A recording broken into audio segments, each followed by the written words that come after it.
সংশোধনীর মাধ্যমে বাংলাদেশের ডেমোক্রেটিক সিস্টেমকে ধ্বংস করা হয়েছে এবং এক কর্তৃত্ববাদ প্রতিষ্ঠা করা হয়েছে। এই কর্তৃত্ববাদ প্রতিষ্ঠার মাধ্যমে বাংলাদেশের সকল গণতান্ত্রিক প্রতিষ্ঠানগুলোকে ডেস্ট্রয় করা হয়েছে।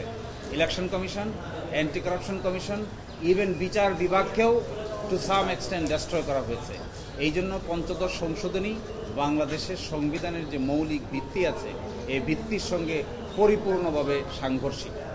এবং আমরা এটাও বলেছি যে পঞ্চদশ সংশোধনীর মাধ্যমে যে ধরনের কর্তৃত্বপরায়ণ সরকার প্রতিষ্ঠা করা হয়েছে সেটি বাংলাদেশের বাইরে সকল রিসার্চ অর্গানাইজেশন, সকল হিউম্যান রাইটস অর্গানাইজেশন এবং বাংলাদেশকে নিয়ে যারা লেখালেখি করেন আন্তর্জাতিক অঙ্গনে সকলেই বাংলাদেশকে অথরিটারিয়ান স্টেট হিসেবে আইডেন্টিফাই করেছেন। বাংলাদেশের যে ডেমোক্রেটিক ক্যারেক্টার আছে, রাজনৈতিক প্রতিযোগিতা আছে, কেয়ারটেকার গভর্নমেন্ট সিস্টেমটাকে বাতিল করে ইলেকশন মেকানিজমটাকে ধ্বংস করা হয়েছে।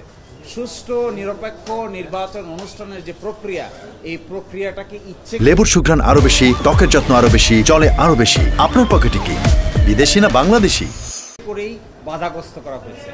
ইলেকশন প্রক্রিয়া এমন এক পর্যায়ে চলে গেছে যেখানে ইলেকশন আর ইলেকশন থাকেনি, সেটি সিলেকশনে রূপান্তরিত হয়েছে। এই জন্য পঞ্চদশ সংশোধনী বাংলাদেশের মানুষের যে আশা, আকাঙ্ক্ষা এবং অ্যাসপিরেশন এই সবগুলোকে ডিস্ট্রয় করেছে। বাংলাদেশের মানুষ গণতন্ত্র প্রিয়, বাংলাদেশের মানুষ মাল্টি পার্টি ডেমোক্রেসিতে বিশ্বাস করে, বাংলাদেশের মানুষ ভোটকে উৎসব হিসেবে নিতে বিশ্বাস করে। সেই উৎসবকে ডিস্ট্রয় করে আমরা এটিকে একটি কর্তৃত্বপরায়ণ সরকার ব্যবস্থা কায়েম করেছি। আমরা ইলেকশন করেছি কিন্তু কোনো কম্পিটিশন নাই। আমরা ইলেকশন করেছি কিন্তু ইলেকশন কমিশন ফাংশন করে না। আমরা ইলেকশন করেছি কিন্তু সেখানে বিচার বিভাগের কাছে এসে কোনো প্রতিকার পাওয়া যায়নি।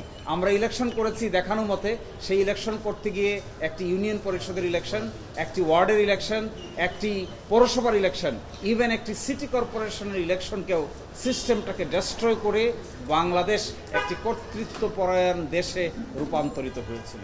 এই পঞ্চদশ সংশোধনী, এই কনসেপ্ট বাংলাদেশের সংবিধানের সঙ্গে সাংঘর্ষিক।